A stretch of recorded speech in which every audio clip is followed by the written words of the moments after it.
So, Tori, the first would you rather of the night. I mean, last year we saw the pandemic hat and the stadiums were empty. So I am not referring to the pandemic shortened seasons and empty stadiums.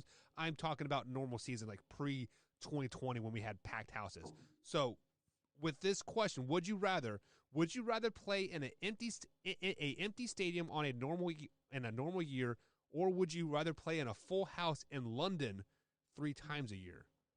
So I'm guessing we're talking football. Yeah.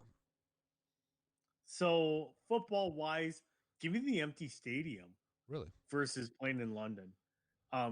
Mostly just because you can get all your counts out, you can make your adjustment, and everybody can hear you. All your guys can hear you.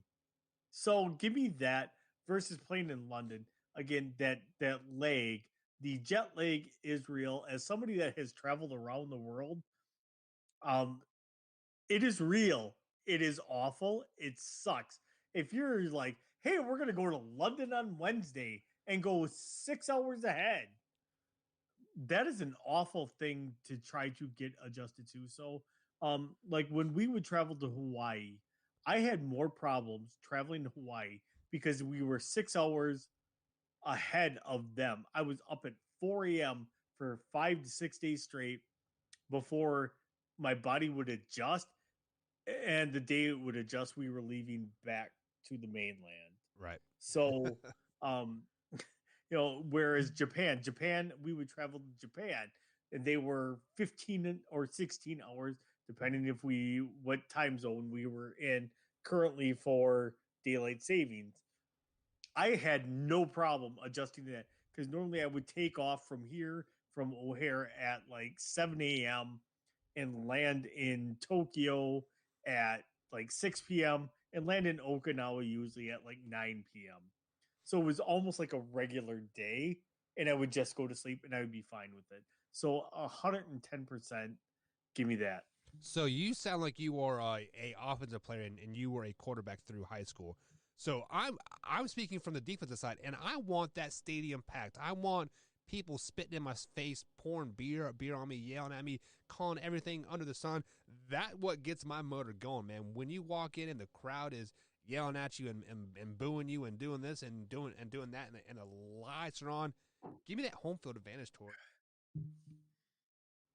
Give me that full house. Like I don't care if I'm 8 hours ahead or 6 hours ahead. Once that helmet turns on, and I take that shot of C4, man, I am ready to run through a brick wall. It doesn't matter what time of day it is. It could be 3 o'clock in the morning. Give me the full stadium every time of the day. Next, would you rather hear, Tori? This is going to be geared toward NBA playoffs. So if you guys don't know, the NBA playoffs is having a play-in game. It is a ladder play-in game. So the 10th seed plays the 9th seed, 8th seed plays the 7th seed. So the winner of the 7th, 8th seed is officially into the playoffs as a 7th seed. And then the winner of the 9-10 game plays the 8th game. And then the winner of the 8th game and the winner of that game will then be the 8th seed into the playoffs. So, Tori, would you rather win your 2 play-in games to play in the NBA playoffs and lose the first round, or make it as a 6th seed and lose in the first round? Give me the playing games all day long. Again, it's still a momentum builder for going into the next season. So if you're a 6 seed, you're like, yeah, all right, this is what we're doing. And then you just got destroyed by whoever the 3 seed is. Right. So give me the playing game. It's a momentum builder. It's a building block for your team going into the next year. I am a big fan of having that momentum going into that next year because people don't realize how much of an effect that can have on your team's mentality going in. Be like, hey, this is what we did last year. This is what we're going to build on from last year.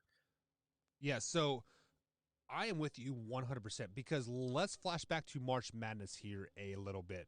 The 11 seeds play in game. We remember those games pretty well. It was UCLA and Michigan State, right? I mean, we remember those games well because that was the only game on TV, so we got to watch it. So if you are an NBA player playing for your next contract and you're sitting at the 6th seed, you might want to tank and try to get down to that 7th, 8 seed so you can get some playoff experience underneath your belt and build for that next year's contract. Because as a 6 seed, and let's say you get swept by what you would play the 3 seed, and you get swept, or even like play like a game 7, how many people are going to remember you were even in the playoffs?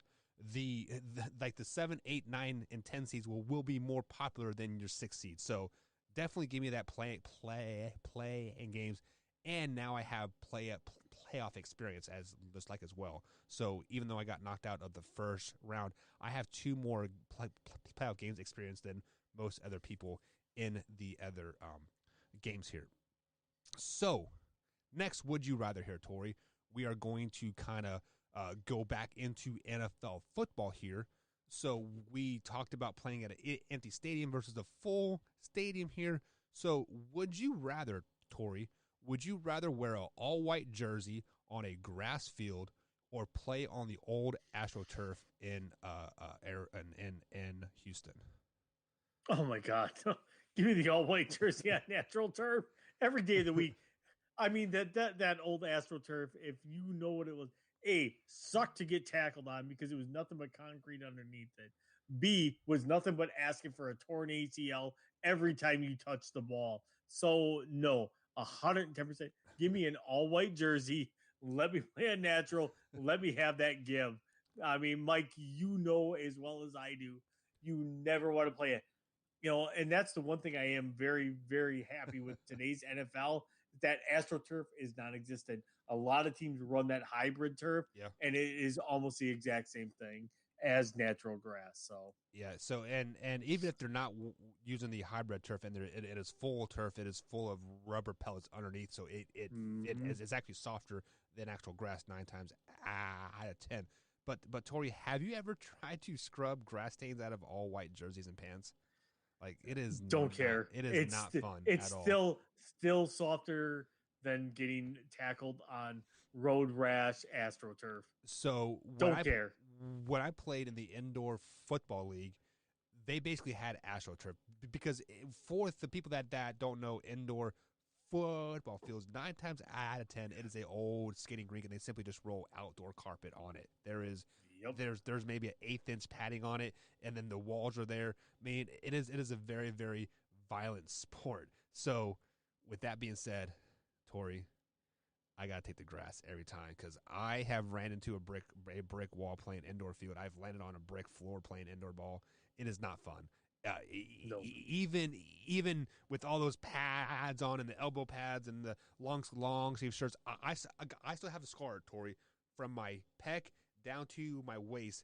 It is turf burn, and it will never go away. It tore through 3 shirts. It tore through my jersey, my Under Armour, and then my long sleeve shirt. So it tore through 3 shirts and left a permanent turf burn on my chest. So grass jerseys all day long. I was gonna say, show me one person that's like, I miss AstroTurf. There is nobody that misses AstroTurf. No, not at all. I gotta even want to play baseball on AstroTurf. Have you ever taken like a short hop off of AstroTurf? I think it gains speed, man. So like it hits. I would agree. It is because it's all concrete underneath it. Right.